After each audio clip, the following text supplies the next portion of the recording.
Hello, hello, hello. Good morning, good afternoon, good evening, wherever you are in the world.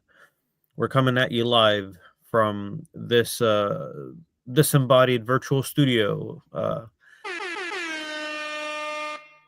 Man, this is going to be really fun. My name is Joaquin Malata, and I'm the founder of the Swarm community. Over the last year, we've been developing podcasts and virtual conferences, symposiums, forums, sharing the latest and greatest on artificial intelligence technologies and all the derivatives of that umbrella. Um, we have a very special program for you talking about air. You might be asking, what about air? Well, I'm going to let Maestro give his self introduction, and then we're going to jump into introducing what air means to us and what it can mean to you. Appreciate that, Joaquin. I won't go too deep right now because I got a slide that would help out give a little bit of bio about myself. But my name is Maestro Stevens. For those of y'all who don't know me, I am the managing director of the Iconic Expressions. And I just want to give a shout out to Joaquin and the Swarm community because this is, I think, my third time being on here. And we never even knew a first time was coming here a year ago. So look at how far we've come. I think that's pretty dope, 2025. And we keeping hope alive. Hopefully keep you alive too. Because you know you need that air to breathe, right? So we're gonna get into it, do it, do what we need to do, and that's pretty much it for now. So yeah, we do want to contextualize a little bit on this program that we have in store. We have a PowerPoint presentation. We're going to try to fly over it pretty quickly. We invite you to participate in a dialogue if you're tuning in live. Otherwise, post event, if you watch this as a recording, leave a comment. Let us know exactly what you thought about the program, where you could see more questions being asked, or how this applies to you. We'd love the feedback.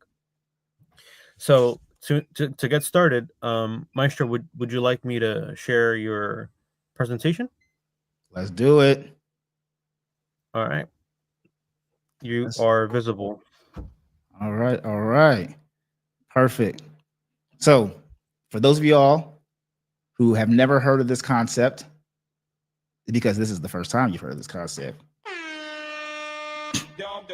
you thought I was going to say something spectacular there, huh?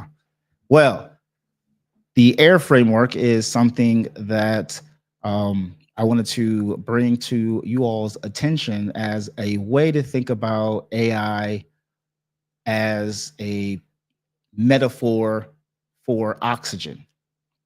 And the way that is we need oxygen to breathe. We need air to breathe. I believe that Joaquin and I have come to some sort of mutual conclusion or understanding that businesses also need AI, or else there's a possibility, strong possibility, they're not going to be living for a long, long time. Now, that's the nice way of saying it. The other way of saying it is more like, I choose you. You're my sacrifice. You're going to die. Your business is going to die. You'll be the sacrifice that those have chosen Eth to be the example Eth of death. If you don't use AI, your business. So what I want to do is quickly go into a little bit about myself, and then we're just going to dive into it like a scuba diver. I am an international instructor, brand webmaster, and I own the Iconic Expression. So it is a creative agency for those of y'all who don't know what that means. Think of it as a business that creatively and strategically helps you gain a better perspective when it comes to your brand and your online presence. So we create, or I should say, we develop different outcomes for those who need help in that area. I've also been doing this for over 10 years. So I'm a decade in this joint, a little tenured, not seniored for those, for those of y'all who think, nah, I know I look a little young now, but I am tenured in this. And for the most part, I deal with marketing strategy specifically, not marketing. I hate marketing, but that's a whole nother session. Consulting, brand strategy, website development, and enjoying using technology for strategic things, cooking, learning, networking, traveling, even parenthood. I'm a big avid fan, an advocate of using AI to hack my life. And I'm doing this under my parent company, the Iconic Expressions, but in the past year and a half, I would say. So I'm kind of grateful that I've even gotten far with this new brand. I've been using that as a way to explore and help use my talents for teaching and educating versus like serving. And that is through Iconic Templates. So technically, this presentation, if I had everything all the way polished off, but I didn't want to do too much, I'll be running it under Iconic Templates because that's the education brand, and the Iconic Expressions is the agency. So on this agenda, we gonna keep it short but sweet. We have to keep it sweet now. But we're going to do what we're going to do is get into the intro of the whole framework. Then I want to share with you all what it means about automating for scalability, getting some clear insights for decision making, achieving strategic results, and finally, want to end it with some type of conclusion, wrap up. Let's wrap it up. And then a little bit of QA, and even your wins or questions and concerns. Maybe you have some concerns versus actual question. Let's just get into it. We're gonna wrap it up with a little bit of that participation and open dialogue. All right, so let me get a drink of water first before I get into this. Let me give you guys a little bit of that 411, as the kids say, or is that more like the millennials? No, I don't think, is Gen Z using 411? I don't know. I don't know. But let me give you the info. That's what that means. Let me give you the info on the framework. So the first A, or the first letter, is A, and it stands for automation. And so that whole concept is we want to be able to deliver or do scalable automation, because AI does streamline repetitive tasks, freeing up human capital for higher activities. So A stands for Apple, but it also stands for automation. That's the first letter. B, the second letter, is going to be insights, or I for insights. So we want to gain clear insights using AI because it delivers profound insights and predictive capabilities for better strategic planning. That's something that I want you all to understand. A lot of the stuff that we've been striving to use AI for is more for strategic ways of accomplishing our goals, but getting information through insights, because insights are not the answers. And that's something that I think a lot of people get confused with when they hear the word insights. They think that those are the answers. They're not. There are snippets of a whole bunch of information that you're using to get the best of the best. And then the last one is going to be C for the letter R in air, and that's going to be results. Here comes that word strategy again. So we want strategic results. Same way we want clear insights, but we're getting it in a strategic way. We want strategic results. And that's because businesses or people who are at a 9-to-5 or working in some type of marketing role, for example, content creators, anybody that's in that kind of a role, you want to use AI to drive growth. That's key, reduce risk, and foster innovation. So Joaquin, do you have any insight yourself on how you would kind of interpret this framework? Yeah, I want to say so much time is wasted not venturing and experimenting with the tools that are available at your feet. I know, for example, and I'm not going to name any names to throw anybody under the bus. I don't know if you got a sound bite for that, but I got a few. vehicular manslaughter or soundbite or something. I don't know. But I have a buddy. He is a complete workhorse. I mean, he really breaks his back in half to produce a ton of throughput, a ton of work. He's a multifunctional individual in his organization. He's not exactly dealing with marketing, but he deals with finances, personnel, hiring, training, firing, managing KPIs. But this is something that applies to any profession, not just marketing. You know, you have to keep track of metrics across the things that you do. You have to crunch numbers. You have to build reports. You have to report to your superiors. You have to take that information and analyze it and make data driven decisions on how to improve the business based on empirical evidence.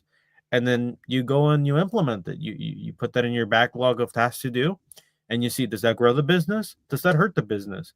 You rinse and repeat. It's a cyclical, iterative process in any kind of environment that you're in. I'm a big proponent of operational excellence.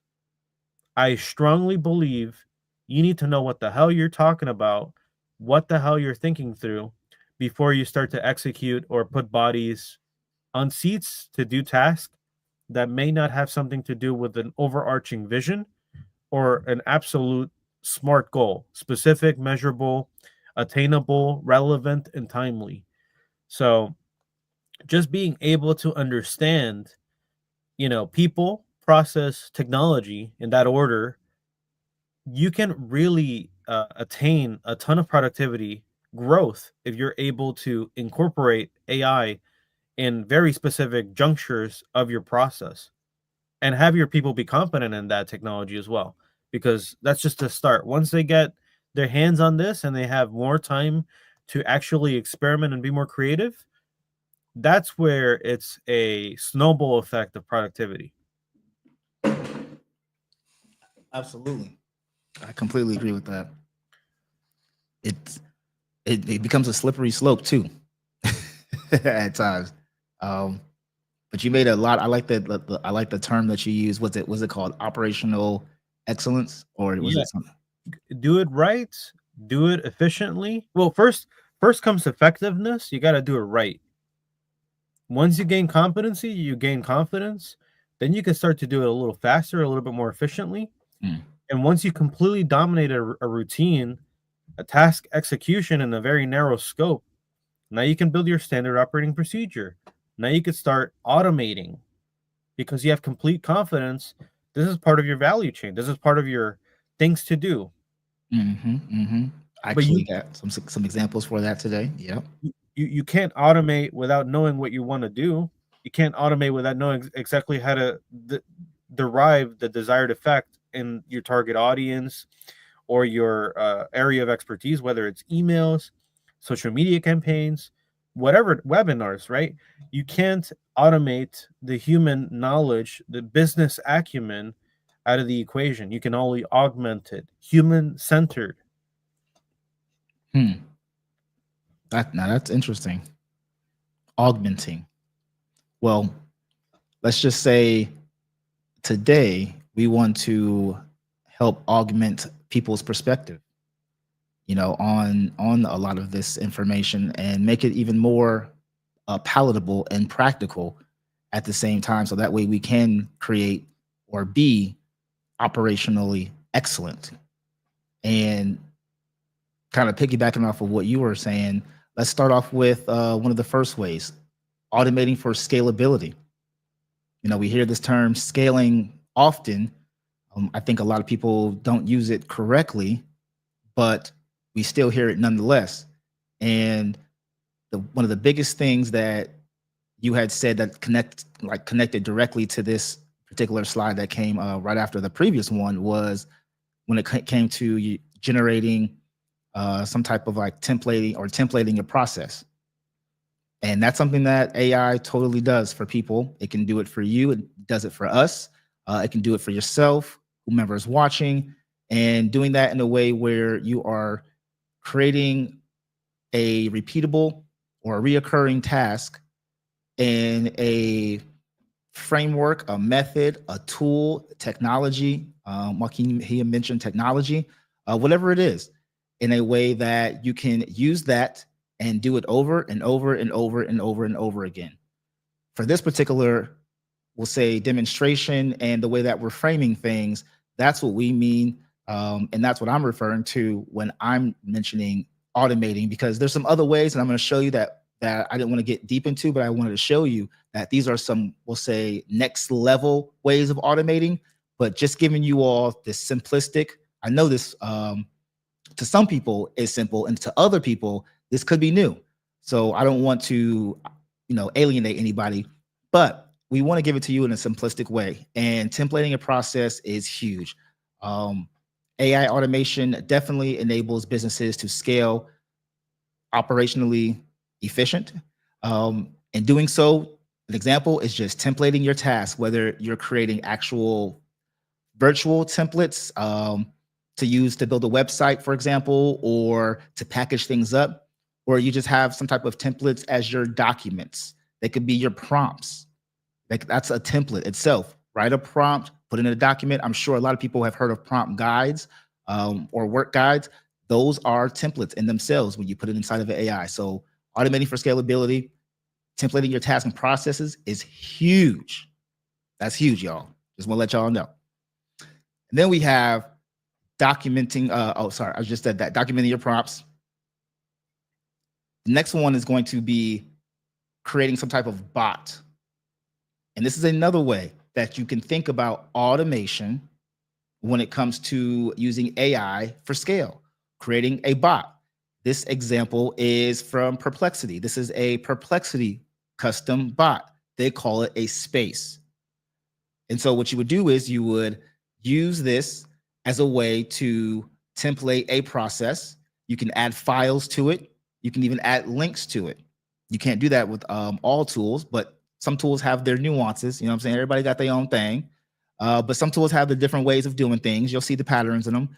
But the purpose is just showing you all, when you think about custom bot, before you start thinking about, I can't wait to show you all exactly what I'm referring to, what oftentimes we think about when we think about bot. But this is a foundational concept. When you think about automating a process or a task, creating a custom bot. And again, in Perplexity specifically, they call their spaces. And that's something that I want to share with people that most people don't understand. First, learn the concept, then understand the tutelage, that tutelage, the tool, or the terminology of what they call that concept. But I want you to know, first understand the concept, you're 50% there. Then if you can kind of get these tools, now you rolling with the homies, you know what I'm saying? Now you moving ahead, or you moving on up like the Jeffersons, however you want to say that, but you get into that next level once you understand the different tool names and the features. Another example, custom GPT. Now, ChatGPT had this kind of terminology first, and they had this concept first as the most, we'll say, popular commercial-based type of Gen AI tool, and they called it custom GPT. It still is a custom bot. Their name is custom GPT as the feature, but the concept is it's a custom bot. You're automating. This is another example. The reason I'm sharing with you multiple different examples is because sometimes, you want to eat the kind of cake, the slice that you want to eat. You know what I'm saying? Like you may not want to have it this way or have it that way.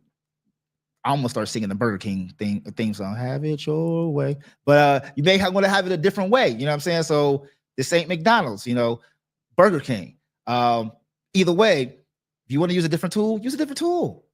But understand the concept. So custom GPT is what ChatGPT calls their custom bot. And this is a way that you can automate for scale, because not only can you use this if you're on a certain plan, or maybe y'all doing some other things that you may not supposed to be doing, but you know how you be sharing your passwords and your logins and stuff, and you let somebody else use it. Well, either way, you create a custom bot, you share it with somebody, you let somebody log into your thing, and they can then repeat that process that you developed one time. And now you over there, sipping your pina colada, and you got somebody else, filling out that nada, doing that whole data and all that other stuff using your custom bot. That's ChatGPT. They call that custom GPT. Now, another ChatGPT type custom bot that you could use to automate for scalability. Now, let's just keep it all real, because we gonna have some now. This is what's funny. I wanted to link. I didn't want to ruin Joaquin's insight and what he was saying before when he mentioned the custom or the clip, the sound bite, right? Because I did, I found a custom one. We're gonna use that word custom, but I wanted to save it for this part right here. It kind of tied the two together because some features of some programs will only come because another program had the feature. So you'll realize in life, it's just like AI or competition, that competition helps create better product, better outcomes, better things. And then, but sometimes you realize they don't do it like the originator. They don't do it like them. So I kind of see that as, it'd be slight, oh my God. You know what I'm saying? It'd be a little bit of that, but really it'd be like, they just be hating. They just be hating. Some people just be hating, and then they hate, and then they remake what you made, but they don't do it the same. You know what I mean? You know what I'm saying? So this is project, and Claude had the term project before ChatGPT had the term project, and people were raving about it and loving it. And apparently now ChatGPT decided to make it, but it ain't like Claude's project. It ain't nothing like the way that they did it, but they got it. This is another custom bot. So these are pretty similar, but they have some different features. At the end of the day, it's a custom bot that you're going to automate for scalability. And then we have Gemini. Now, I ain't going to hit the hate button again, but y'all know that, people was hating on Gemini for a while, and then they came out with the 2.0. And they came out with the 2.0 recently, so they made up for a lot of things, but they ain't make up for the custom bot part. They still got some work to do on that, but they do have a custom bot. It's called a gem. Again, you're automating for scalability. You're creating something one time, a custom bot that you put the information in, you put a knowledge base in with instructions, and that outcome can happen over and over and over again. Just the changes are based on what you put in, but you still have the same framework or structure because you made sure to create a template. This is a template, just a custom bot. Now, this is the part where I really want to get into as far as what a lot of people think that AI has to do with when it comes to automation. And I understand why. But if you don't understand the foundation, then we can't get you to that next level for you to understand why they are different than just a custom bot. And those things are automation workflow apps and AI agents. So sometimes, you be wanting to get into that agent mode and sometimes you be like, oh, I don't know if is it working? I don't know. I can't even tell. I'm trying to disguise my voice and put it as a thing, but I ain't hear no feedback. Either way, you said what? No, I didn't hear anything. If you were Nope. doing something, I didn't capture that. Yeah, no. I was trying to make my voice sound like a robot, but apparently some sound bites just want to bite back. Y'all ain't get that. Huh? It's all good.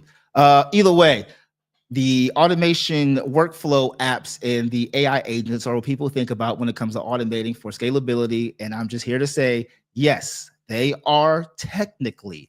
However, if you don't understand the first concept of the custom bot, none of this really is going to matter. So, but once you do understand those parts, then you can use a automation tool. These are some automation tools here. So even though I'm saying this ain't it, if y'all understand how to get a nugget, even when it ain't it, you want to use it anyway.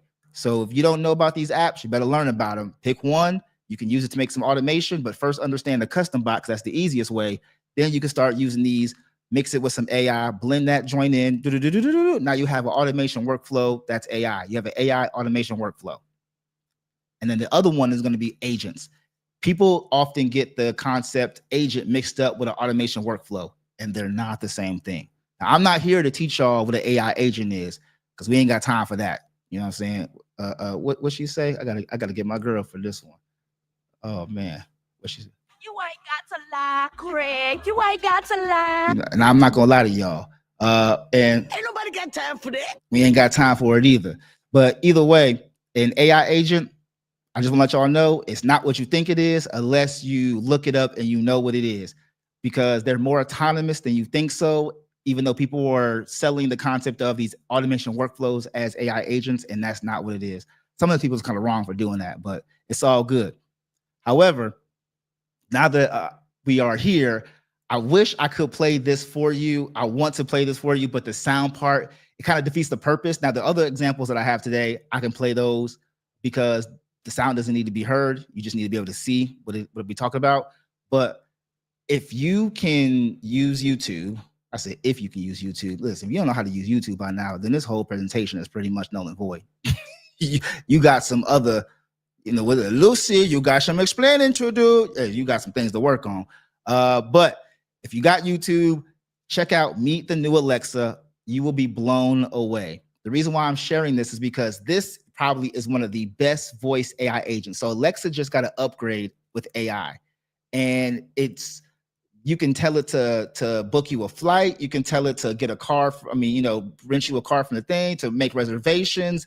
You can tell it if you have a smart home, it will look through the cameras. One of the examples in the video is it looks through the camera and it can tell that the dog was walked. It's called Alexa Plus.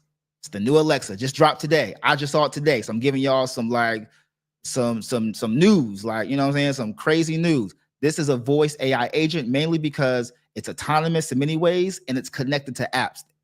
Amazon was so smart by doing this because they already have the marketplace connected to apps. Joaquin, did you hear about this? The new Alexa? No, this is news to me. Fresh off the press. Fresh off the press. And then we have this one right here.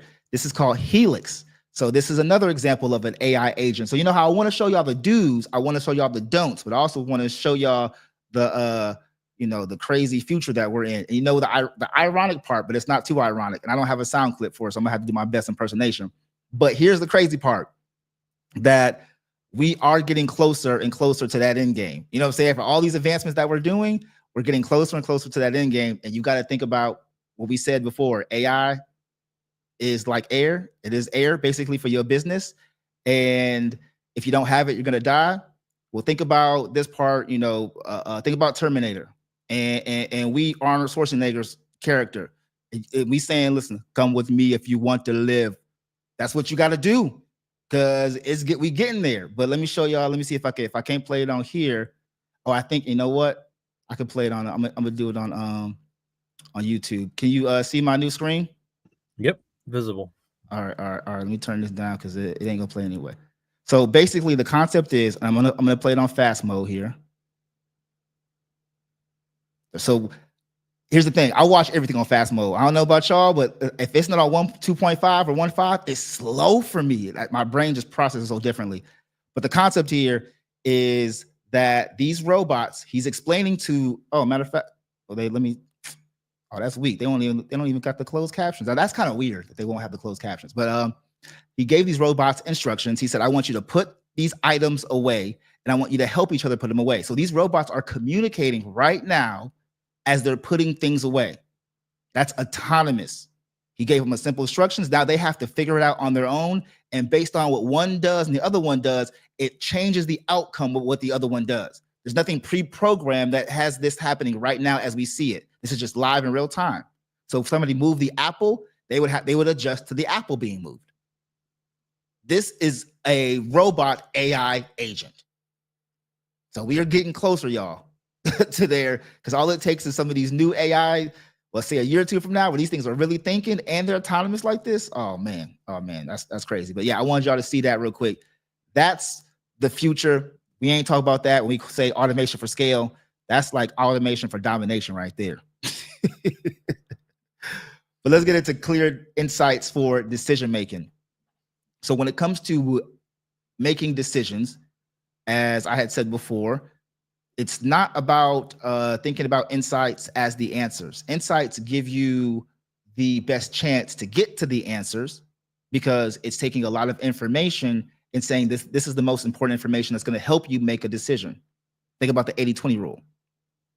And so what a lot of people kind of don't do, or they don't think about when it comes to using Gen AI or AI, is using it to analyze your content and your data. So an example would be taking a screenshot of your analytics, your website's analytics, taking some screenshots of certain dashboards, and then uploading it to the AI and asking it a question. Remember, going back to the automation part, if you have a prompt already saved somewhere, this shouldn't be new. If you don't, then you need to go back, create some prompts, some template prompts, and then use that as the basis for this. Boom, analyze your data. Excuse me. I don't see a lot of people doing this, and I'm like, why are you not doing this? Another thing would be to use spreadsheets. So you can either upload the spreadsheet itself, or you can take a picture of the spreadsheet and have the AI also analyze your content and data, analyze the spreadsheet, and tell you information that you need to make a decision or to make decisions. Let me move that out the way. So that's one way when we say clear insights for decision making. Now, here's another example right here of, and this is kind of the reason why I want to point this out, that when we think about making decisions, we have to think about this word right here, reasoning. Now, I wanted to show y'all some other ones because there are some other ways I can show you this, but this is another thing that just came out recently in the last couple of days. As I said before, that these AI models and these companies, they're competing against each other, and that's good for us as the user. As annoying as it may seem, and you have to keep up with things, but you don't too much because you have people like Joaquin and myself that we consolidate and aggregate a lot of this information, and then we give it to y'all for free. You know what I'm saying? Sometimes it ain't always be free now, but we give it to y'all in a way where we knocking out 80% of the homework you be having to do. You know what I'm saying? Keeping up with the Joneses, as they say. So this stuff right here, you don't have to always look at everything individually, but if you are tapped into the right people, the right channels and outlets, they've done the work, the research, the homework for you. And you just got to say, well, what is for you based on that? And when it comes to that, this reasoning model, I don't know if you've heard of the word reasoning, but it gives you the reasons. I don't know the lyrics of that one, but you know what I'm saying? It's an old school song. Gives you the reasons to make a decision. And Claude has come out with a new reasoning model that I think that they were hiding for a while because they was letting everybody else come up with their models, right? They're watching each other, competition, and they came up with one, but they said, we're going to one up one. We're not going to make a new model. We're going to improve a current tried and true loving model and then call it a hybrid reasoning model. I'm like, oh my goodness. They feel like top flight. We top flight security of the world, Craig. Not just the city, the world. That's how Claude feeling right now. They feel like they top flight. But let me show you real quick. Let me let me do that real quick. All right. So right now, Claude 3.7, that's the name of the model. There was Claude 3.5 at first. Now it's called Claude 3.7 Sonnet. They didn't make a new model. They just updated it. And basically now it has thinking, as reason, gives you the reasons where the AI model will show you what it's thinking before it puts out a prompt. And then you can combine that with your data. Remember how we just showed the spreadsheet and the stuff? Combine that with the spreadsheet and combine that with the dashboards, combine that with whatever. It could be a picture, but now you can add that into your AI tool and it can do the thinking and give a reason why it's giving you the answer. But I just wanted to show you some new stuff because sometimes I like to pair the education with the news. You know what I'm saying? The news, because it's new. And so we have also the ability not to have the AI analyze the stuff, but it could also, as the little kids say, poop out. It could poop. It can poop out charts, graphs, tables. You know what I'm saying? It could create all these things. So it can analyze it. It can also create some for you, which is crazy. Again, insights for decision making. Take all this information and then create these insights for you on your behalf.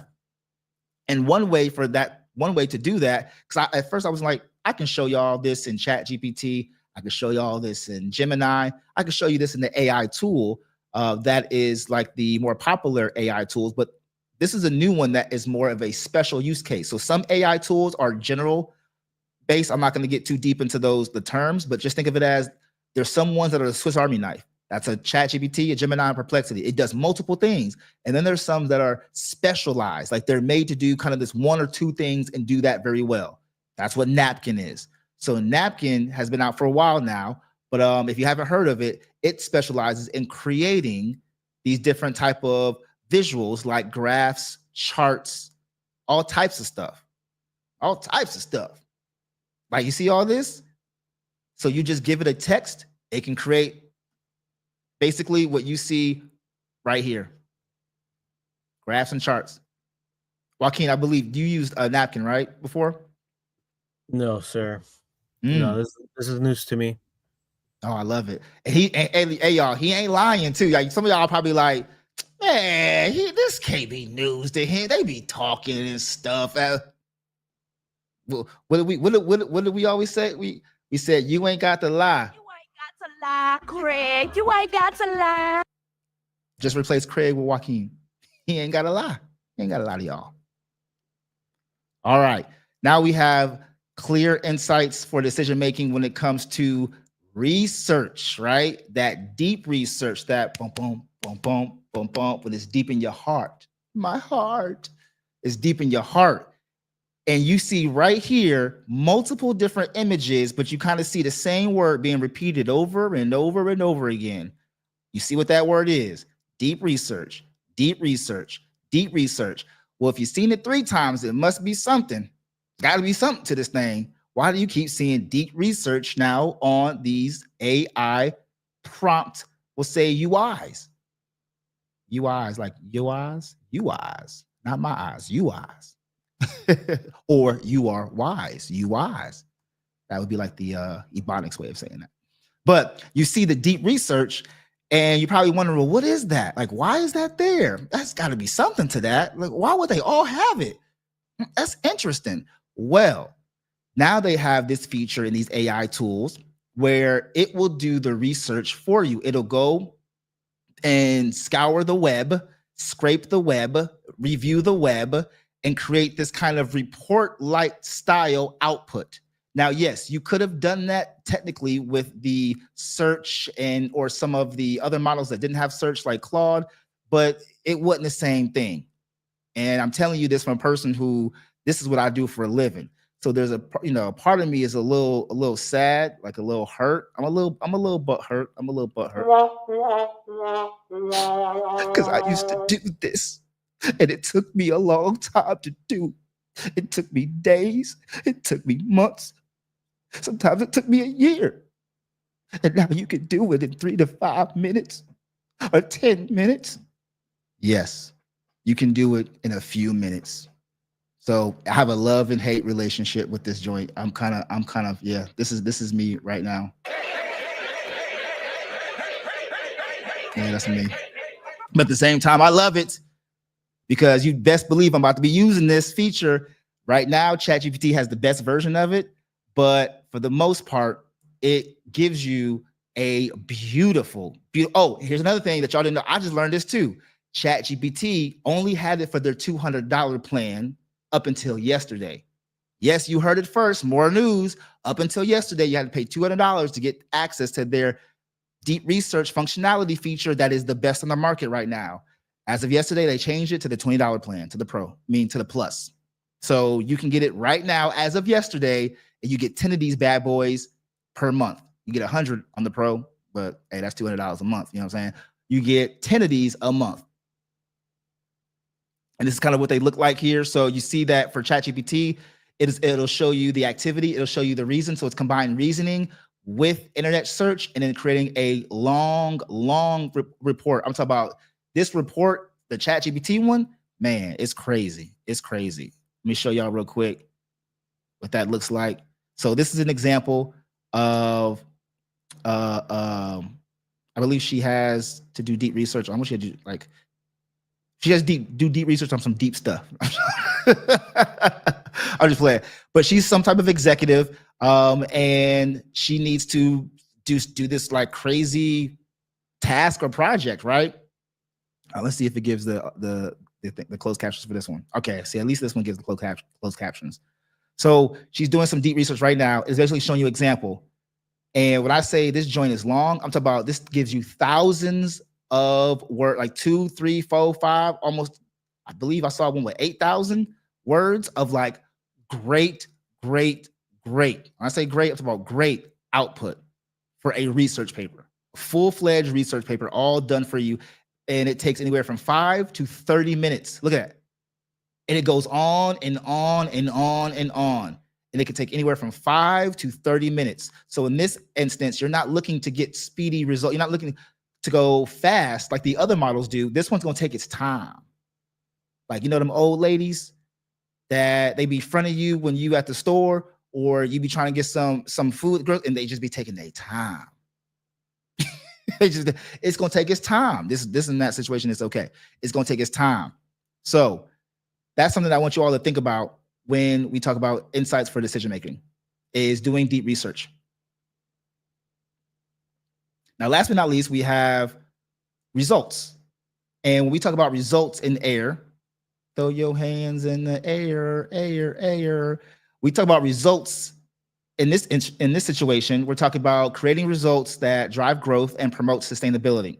So an example would be brainstorming a concept or an idea, because we know some of y'all just be thinking about stuff. Like, you just be thinking about stuff and you don't be doing nothing about it. I mean, you just be thinking about stuff and then you don't do nothing about it. You be telling people your ideas, but then you don't take no action. You gotta take some action, Jackson. And one way to do so is to have an idea and concept, and then use AI to help you transfer that idea to some type of business model. So it can help you come up with the idea. It can help you come up with a business model. That is a result. And if you are smart, which we know you are, especially than the average bear, you're going to take those insights that you use to input and help that with supporting you in creating this result. You did some insights, you got some insights, you did some research.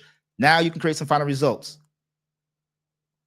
Another way of achieving strategic results or getting to results is developing your brand, using AI to develop your brand. That's a result. A lot of people are trying to do this from scratch, or they're not doing it at all. You don't have to do that no more. AI can help you with their brand strategy. AI can help you with their brand identity. That's a result. If you are smarter than the average bear, which we know you are, you use the insights from the research, right? We did the research, got the insights. We did the homework already. We know some of y'all in high school and in middle school didn't like the homework. Well, as an adult, we got to do our homework. You do your homework first, then you take that and you use it to help you create these results with the brand. Now, when I say results, it's not the final. You got to be the human in the loop. I believe Joaquin used another term in another session that he had, presentation. It was a podcast, and he said something about like the human in the loop. He didn't say it like that, but he was referring to something like that. And I want to take that and emphasize, you got to be the human. You got to be the human. So if it gets you 80% there, it got you somewhere, right? And then you finalize that joint with the final kind of inputs that you would put in it, tweak it up. But I'm telling y'all can get to y'all 80%, 70% marker with some of these things, get to these results by using the AI. And then final example of this would be contracts, proposals, presentations, things like that. You can use AI to help you create that draft or that final result, however you want to do it, but you can use it to create a result of something. And one way would be to legitimize your value. One way to legitimize your value, listen, if you gonna be in business and be an entrepreneur, I know everybody watching this is not in business or entrepreneur, but you still had to sign something. I know you can't be watching this and you ain't signed no contract before.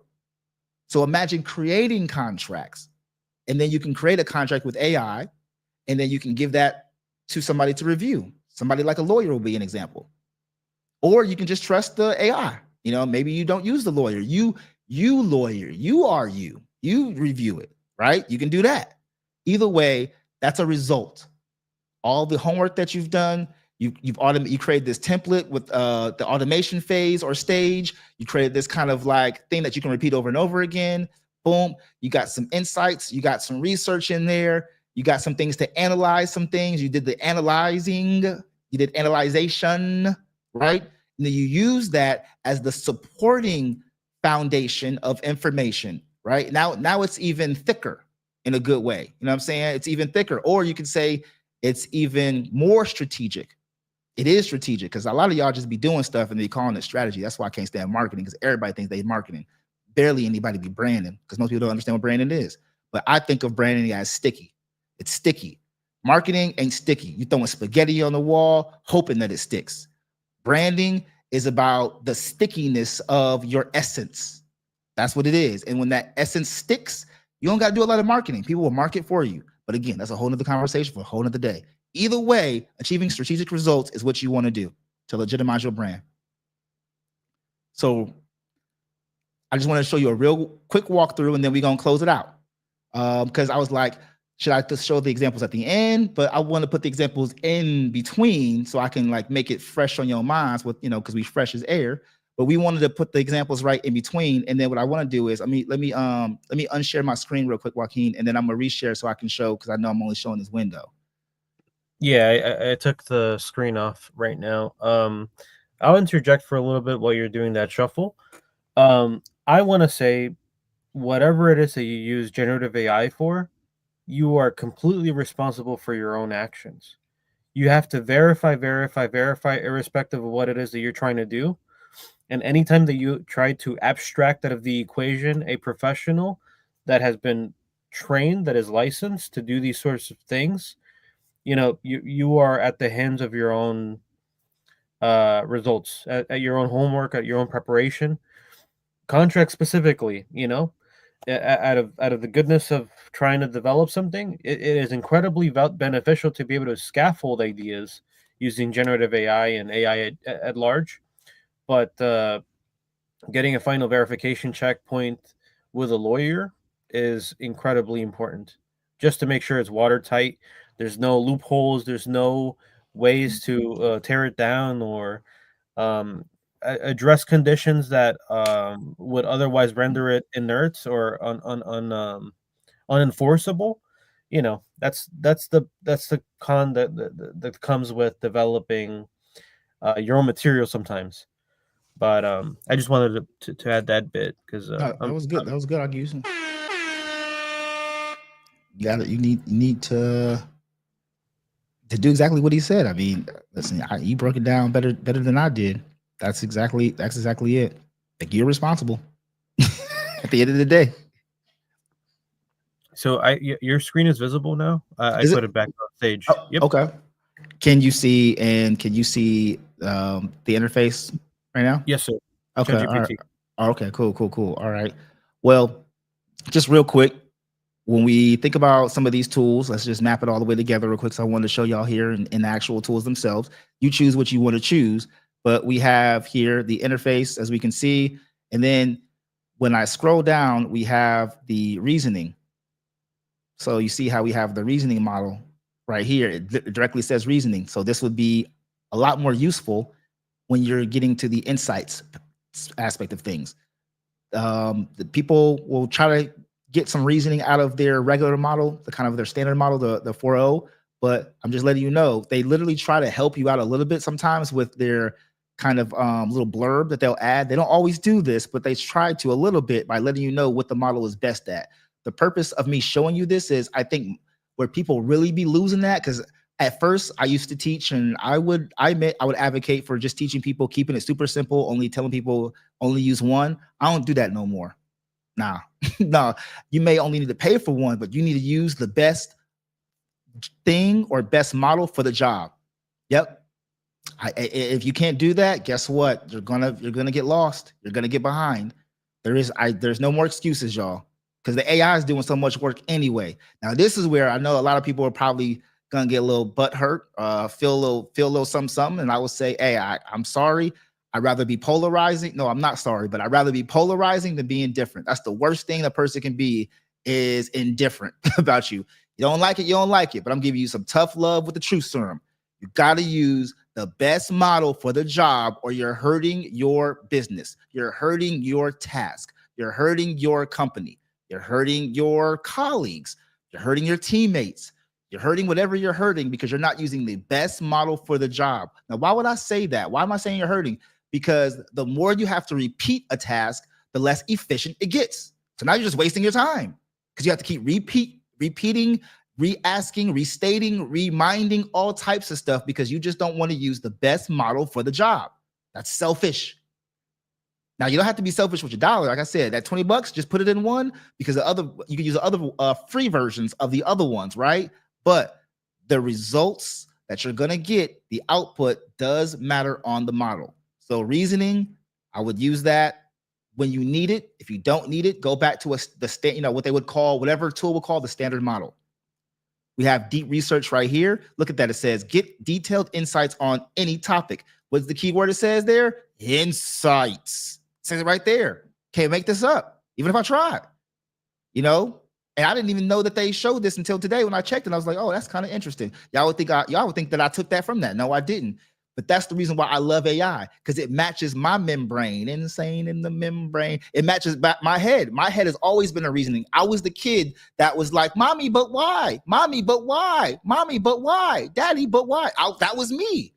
And, especially when you in the Black family, I can't speak for this for every ethnicity or culture, whatever the case is. It may be your culture or your ethnicity, but, their favorite word is because I said so. Well, that's not the AI.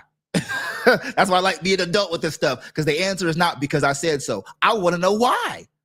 Tell me why. Tell me why. Ain't nothing but I want to know why. So deep research, get those insights. All right. That's one way. Perplexity. Look what it says. Deep research. And then what I love about Perplexity is they give you the other models, the other reasoning models right within their app. So even if you don't want to use the other apps, guess what? You got access to the reasoning models for these other apps that can give you the insights. They also have deep research right there. Claude, here goes Claude 3.7 Sonnet. And this is the hybrid. So you know how you see the word, you know how you see reasoning model here? This Pro is on a reasoning model. In ChatGPT, how you see reasoning model here, but then here you don't see reasoning model right here. I wonder why, because that model wasn't made for that. What makes Claude different is they said, we're going to one up everybody and just update our current model with reasoning in it. That's what makes it a hybrid. They don't have a whole other thing. And then they have this other feature that it's called extended. So I guess they kind of cheating in a way. Some people will do something and they'll change it up and say, we're doing it this way. But for the most part, even if you don't have this extended feature on the Pro, it still does reasoning now on its own. It's so smart, it knows whether to add reasoning to it or not. Gemini's reasoning is called thinking, flash thinking. See, best for multi-step reasoning. They also got deep research right here. So you see the pattern. So we're nearing the end of the presentation of this dialogue. Maybe we can take a little bit of time to riff-raff between ourselves. Okay. I think we gave a good rundown of the variations, flavors, and subsets of these tools. But I do want to tie it back to human-centered, right? Human in the center, not in the loop. Human is empowered. Human augmented. Human is the driver, the pilot. There are these tools, that serve as a means to impose your will, cast your will, to automate what you would usually do as manual sequence of tasks, mechanical actions, typing things out, verbally writing things out, brainstorming, hitting your head against the wall manually, trying to figure out what should I write, what should I do, how should I analyze this sequence of strings or sequence of numbers. How do I visualize this in a different way? What does this mean? This is all based on the scientific theory, scientific method. You have a hypothesis of how the world works. Can you prove or disprove the hypothesis? That's your main objective every day that you are in business, every day that you are in your job. That should be your objective. If you're not doing that, you're missing out on a fun game that you can play every day and get good at it. The rules of this game are laid out, and it's up to you to read the writings on the walls. So if you'd like, Maestro, I'm gonna remove the thing from the thing and we can have a dialogue. Okay. But yeah, air, right? You cannot take a deep breath of air until you really fully understand exactly the business acumen, the business environment, the domain expertise that you need to be able to fully make use of this productivity gain. How silly is it to increase the rate of foolishness? It doesn't make any sense now, does it? You don't want to increase the rate of mistakes, as Maestro said, and he hammered in, hopefully into your noggin. You're going to hurt yourself. You're going to hurt your teammates if you're pumping out a bunch of crap. If you're pumping out things that are misguided, that are not based on evidence, things that are summarized that don't have any semblance of facts. I mean, humans initiate the request. AI may be inserted and used at certain junctions in the workflow, but at any point that you are involving AI or some sort of automation, there has to be human verification in the loop. Because at the end of the day, you can't put your stamp or seal of approval as a representation of you if you cannot conceive or validate that what you're writing or producing has a semblance of value. That's irresponsible. And I don't stand for irresponsibility. Everything in this platform for Swarm Community has been about responsible adoption of AI. Everything.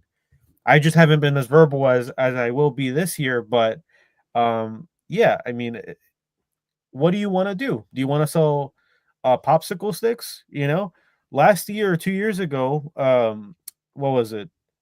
ChatGPT was telling you to jump off a bridge if you're depressed, or put glue on your pizza, or eat rocks.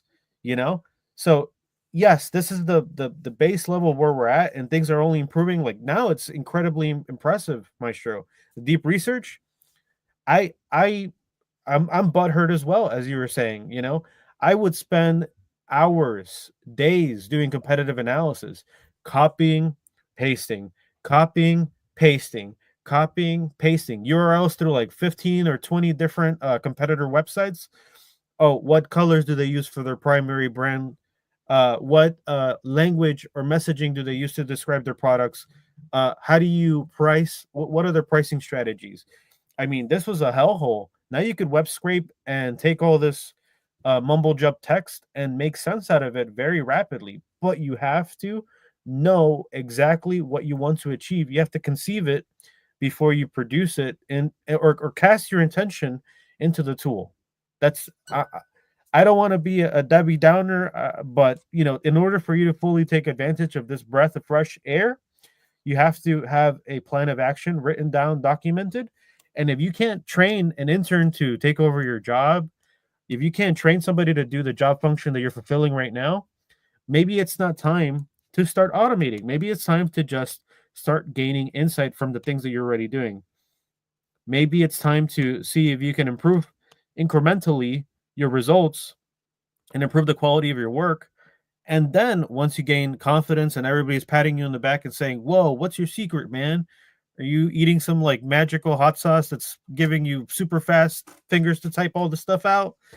I don't know. You know, that's a stupid example, but I thought it was silly. But you know, you got to gain assurance, you got to gain confidence in the small before you can start propagating and implementing this in larger processes. Otherwise, you're going to be in a world of hurt.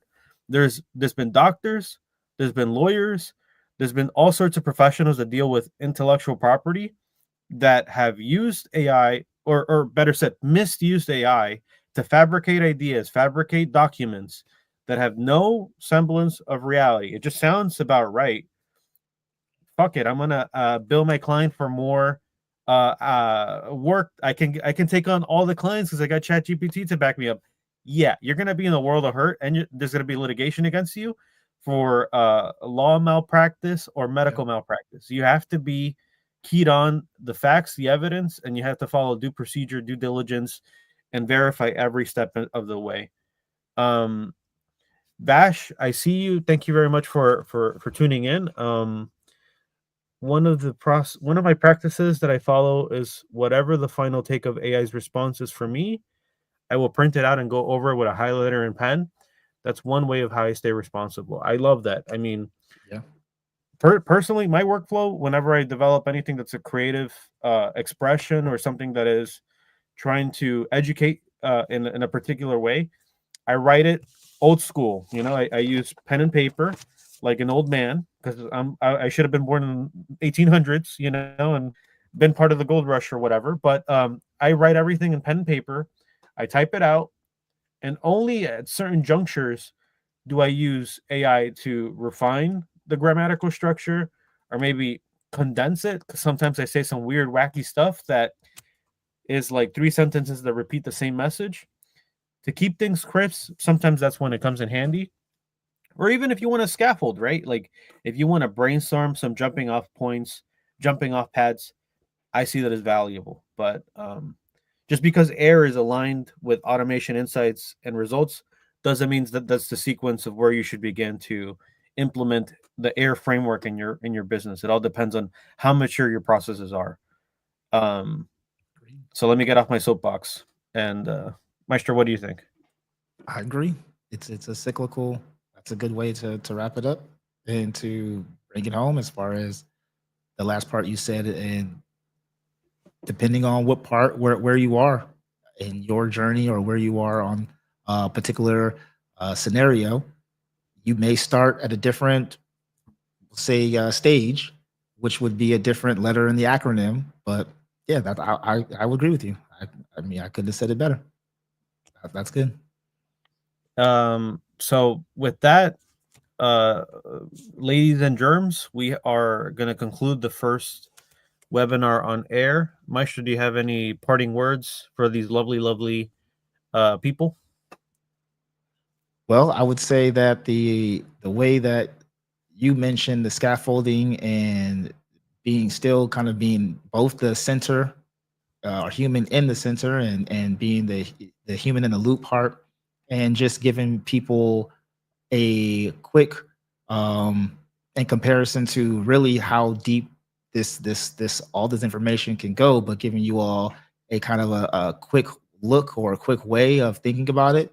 I think that we did what we needed to do in terms of kind of just giving the concepts, giving some examples, and I hope that anybody who does see this or has been watching this has gotten at least an understanding, a mid-level understanding. I would say that, and being able to understand that the whole concept of the AI in the AIR framework, idea, methodology, if you will, if you want to call it that, that's really all about you needing some type of AI, not all, but some type of AI in your business in order for you to, going back to what Joaquin said, the operational efficiency, so that you can do that. And you can then grow from there. And then who knows, you may have all 3 parts of the acronym, before you know it. So yeah, it's a good way to say that start with one. Maybe you want to start with the ideas. Maybe you want to start with the automating. Maybe you just need to do some old school manual stuff. But I would say hopefully you got at least one thing that you are doing out of the acronym and then go from there. I always learn at least 3 things. At least 3 things. This is how I can keep track of all the wonderful ideas that I get out of these conversations with you. And we want to hear from you. I see some eyeballs. You might be a little bit quiet, but feel free to DM us. Let us know. Put it in the comments. Vashiana, I appreciate you. We just met, but we're gonna be fast friends if you keep commenting and letting us know what's on your mind. So appreciate you all, and I hope you have a great rest of your evening. Yep. Y'all, peace out. Any sound bites for a so long goodbye? Anything melodramatic?